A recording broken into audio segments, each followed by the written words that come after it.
Assalamualaikum warahmatullahi wabarakatuh. Saya Valen Eltia Bakti, mahasiswa baru jurusan Teknik Fakultas Teknik Universitas Andalas dengan NIM 23109131037. Baik, pada kesempatan kali ini saya akan membahas satu permasalahan yang berkaitan dengan perkembangan iptek di era sekarang dengan mengangkat kasus maraknya pinjaman online ilegal atau pinjol. Maraknya pinjaman online atau pinjol ilegal akibat kurangnya literasi dan kondisi perekonomian masyarakat. Penting bagi masyarakat untuk mengetahui ciri-ciri penyedia pinjaman tidak terdaftar tersebut. Ciri pinjol ilegal yang pertama, tidak terdaftar di OJK atau Otoritas Jasa Keuangan. Saat ini ada 104 pinjol terdaftar yang bisa dilihat di website ojk.go.id. Apabila ditawari pinjaman, wajib cek apakah terdaftar atau berizin di OJK melalui website atau tanyakan ke kontak OJK. Pemerintah pun mengimbau masyarakat apabila menerima penawaran pinjol melalui SMS atau WA, itu sudah dipastikan ilegal.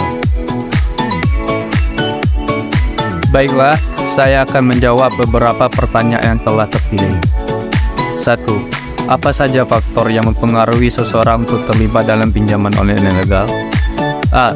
Adanya kebutuhan mendesak. Sebagian masyarakat mungkin ada yang memiliki keterbatasan dalam segi finansial yang menyebabkan sulitnya menyambung hidup.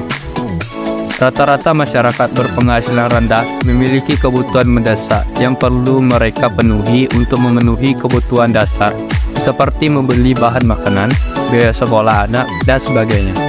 B. Aplikasi mudah diakses dan pengajuan yang mudah. Faktor kedua yang membuat banyak orang terjebak pinjol adalah mudahnya akses ke pinjol tersebut dan proses pengajuan yang mudah.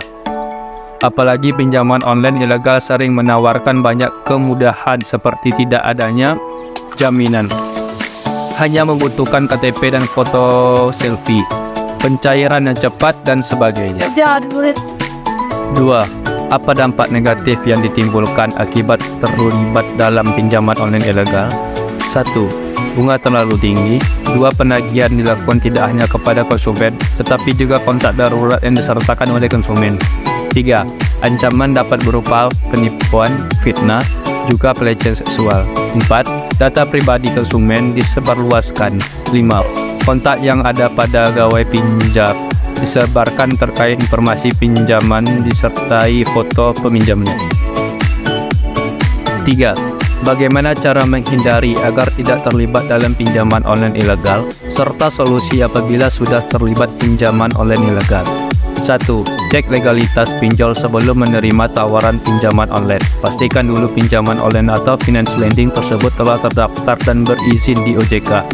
2. Langsung hapus SMS tawaran pinjol. SMS penawaran pinjam online yang Anda terima karena bisa dipastikan itu pinjol ilegal.